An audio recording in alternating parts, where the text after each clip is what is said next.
बात करेंगे गुजरात के वडोदरा शहर के बारे में। वडोदरा गुजरात का दूसरा सबसे बड़ा शहर है। ये शहर विश्वामित्री नदी के किनारे गुजरात की राजधानी गांधीनगर से 141 किलोमीटर की दूरी पर मौजूद है। वडोदरा शहर का पुराना नाम बड़ौदा हुआ करता था, जो 1974 में आधिकारिक रूप से वडोदरा में बदल दिया गया। किसी काल में इसे चंदनवती भी कहा जाता था, जिसे चंदन नाम के डोडिया राजपूत के नाम से पहचाना गया। ये भी माना जाता है कि वडोदरा के नाम का अस्तित्व संस्कृत के शब्द वटोदर के बिगड़े रूप से बना हुआ है, जिसका अर्थ बरगद का तना होता है। नवरात्रि जन्माष्टमी को वडोदरा के लोग धूमधाम से मनाते हैं। वडोदरा को संस्कार नगरी के नाम से भी जाना जाता है और साथ ही साथ गुजरात के सांस्कृतिक केंद्र के रूप में भी वडोदरा को जाना जाता है। ये शहर गुजरात के पूर्व में समुद्र तल से 128 फीट की ऊंचाई पर 400 वर्ग किलोमीटर के क्षेत्र में फैला हुआ है। 2011 की जनगणना के अनुसार वडोदरा में लगभग 16,70,000 लोग रहते हैं, जिनमें 87% लोग पढ़े लिखे हैं। महिला पुरुष अनुपात की बात करें तो इस शहर में 1000 पुरुषों पर 921 महिलाएं पाई जाती हैं।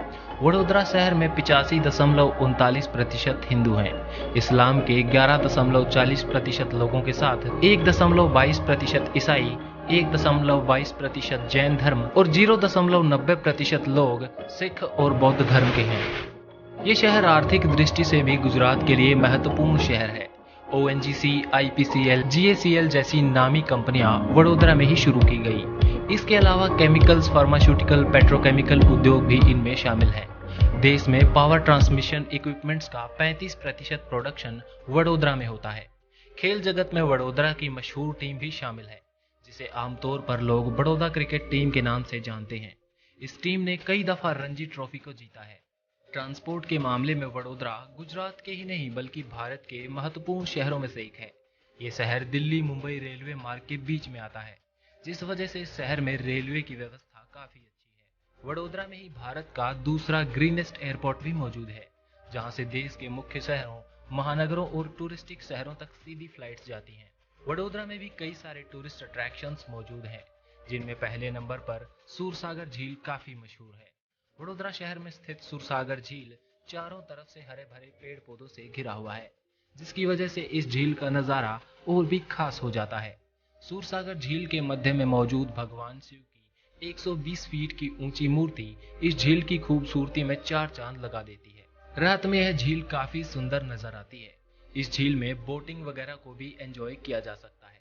अगर सूरसागर झील की व्याख्या कम शब्दों में की जाए तो ये झील शहर की भागदौड़ भरी जिंदगी से कुछ पल आराम चाहने वालों के लिए बेहद खास है। इसके अलावा लक्ष्मी विलास पैलेस भी काफी पॉपुलर है। वडोदरा में मौजूद 1890 ईस्वी में निर्मित इस पैलेस को भारत के सबसे फेमस महलों की सूची में शामिल किया गया है। यहाँ तक कि इस पैलेस की तुलना लंदन में मौजूद बकिंघम पैलेस से की जाती है। लक्ष्मी विलास पैलेस को बकिंघम पैलेस की तुलना में